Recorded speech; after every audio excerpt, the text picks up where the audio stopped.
विधि विधानों का पालन करना है तो उसके लिए सबसे पहले क्या होता है कि गुरु की ज़रूरत है। तो यहाँ पर सबसे पहले गुरु का चयन, भगवान कहते हैं सबसे पहले गुरु होना चाहिए और फिर गुरु के निर्देश अनुसार जो भी गुरु कहते हैं, जैसे कि गुरु कहते हैं कि ब्रह्म मुहूर्त में जागना, तो कई लोग ये कहते हैं कि हम इस चीज़ को नहीं मानेंगे, हम ब्रह्म मुहूर्त में नहीं जाग सकते। तो अगर गुरु का आदेश है तो आपको ब्रह्म मुहूर्त में जागना चाहिए, नियमित रूप से भगवान की सेवा करनी चाहिए, भगवान के लिए भोजन बनाना चाहिए, क्योंकि गुरु कहते हैं आप किसी भी तरीके भगवान में लिप्त रहिए, भगवान के लिए कार्य करिए। तो यहाँ पर भगवान की सेवा करना, भगवान के लिए फूल चुनना, भगवान के लिए भोजन बनाना, भगवान के बर्तन साफ करना, भगवान का श्रृंगार करना, भगवान को शयन करवाना, ये जो क्रियाएं हैं ये गुरु बताते हैं। तो भगवान ने कहा कि भाई ये भक्ति के विधि विधान हैं और ये कोई आपको श्रेष्ठ योग्य गुरु बताएंगे, उनका पालन करना है। और इसके साथ साथ भगवान ने कहा कि भाई 2 चीज़ों पर नियंत्रण रखना है, पहली चीज़ है आँख और दूसरी चीज़ है कान। तो यहाँ पर आँखें आपको भगवान को दे रखनी है कि आँखों से भगवान का दर्शन हो, आप अन्यथा कोई दर्शन ना करें,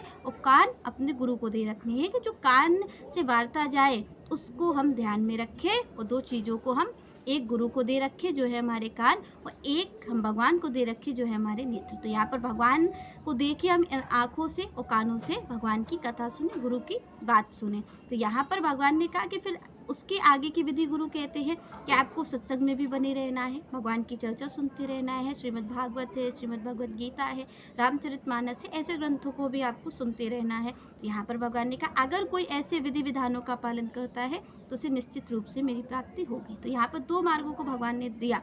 अब मान लीजिए कि अर्जुन ने कहा कि दोनों, मान लीजिए कि कोई मन को नियंत्रित भी नहीं कर सकता, फिर भगवान ने भक्ति योग के विधि विधानों का, तो यहाँ पर भक्ति योग के विधि विधानों को भी अगर कोई व्यक्ति पूरा नहीं कर पाए तो फिर उसके लिए तीसरा मार्ग क्या है। तो यहाँ पर तीसरा मार्ग स्वयं भगवान बताते हैं कि तीसरा मार्ग क्या है, उसे कैसे प्राप्ति होगी। तो यहाँ पर श्री कृष्ण कहते हैं अभ्यासे अपि असमर्था असि मत कर्म परमः भव मत अर्थम अपि कर्माणि कुर्वं सिद्धम अव्याप्ति। तो यहाँ पर भगवान ने कहा कि मान लीजिए कोई मेरे लिए कोई मेरी भक्ति योग के विधि विधानों को नहीं कर सकता है, तो फिर भगवान ने कहा कि फिर उसको क्या करना चाहिए।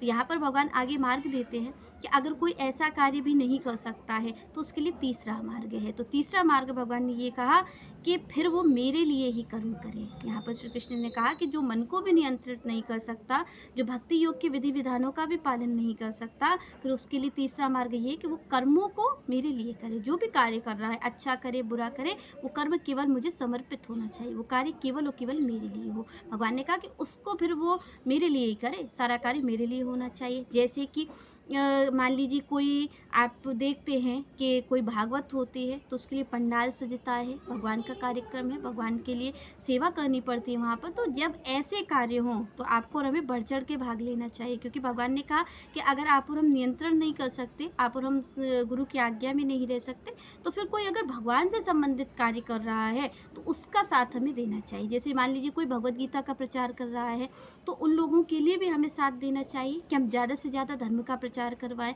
अगर हमारे गली मोहल्ले में भागवत हो रही है तो उसमें भी हमें अपना पूरा सहयोग देना चाहिए कि ज़्यादा से ज़्यादा जो अच्छे कार्य हों, जो भागवत है, रामचरितमानस है, इसके लिए हम ज़्यादा से ज़्यादा डोनेशन दें, जिससे से ज़्यादा भगवान का प्रचार हो सके। जो भी हम कर सकते हैं वो हमें करना चाहिए। तो यहाँ पर श्री कृष्ण ने कहा कि अगर कोई इन 2 मार्गों पर नहीं चल सकता है तो उसे फिर मेरे लिए कर्म करना है। जो भी धर्मपरायण कर्म हो आप वो करने की कोशिश करें, भगवान के लिए कार्य करने की कोशिश करें, जिससे कि भगवान ने कहा कि अगर कोई इस तरीके से भी मेरे लिए कार्य करता है, जैसे कोई मेरे भक्ति मार्ग में चल रहा है, जैसे संत हैं, आपके हमारे द्वार पे संत आ जाए तो हम संतों की सेवा करें, संतों को जो भी दान की, जैसे कि संत यज्ञ की कहते हैं, तो उस यज्ञ के लिए हमने जो दान हो सके हम उसको देने की कोशिश करें, संतों का सम्मान करें, संतों की सहायता करें। कोई धर्म का कार्य हो रहा है, हमारे यहाँ कोई कथा भागवत हो रही है तो उसमें हम बढ़ चढ़ के हिस्सा लें, उसका भी सहयोग करें। तो इस तरीके से अगर कोई भगवान के लिए कार्य करता है तो श्री कृष्ण कहते हैं उसे भी मेरी प्राप्ति निश्चित रूप से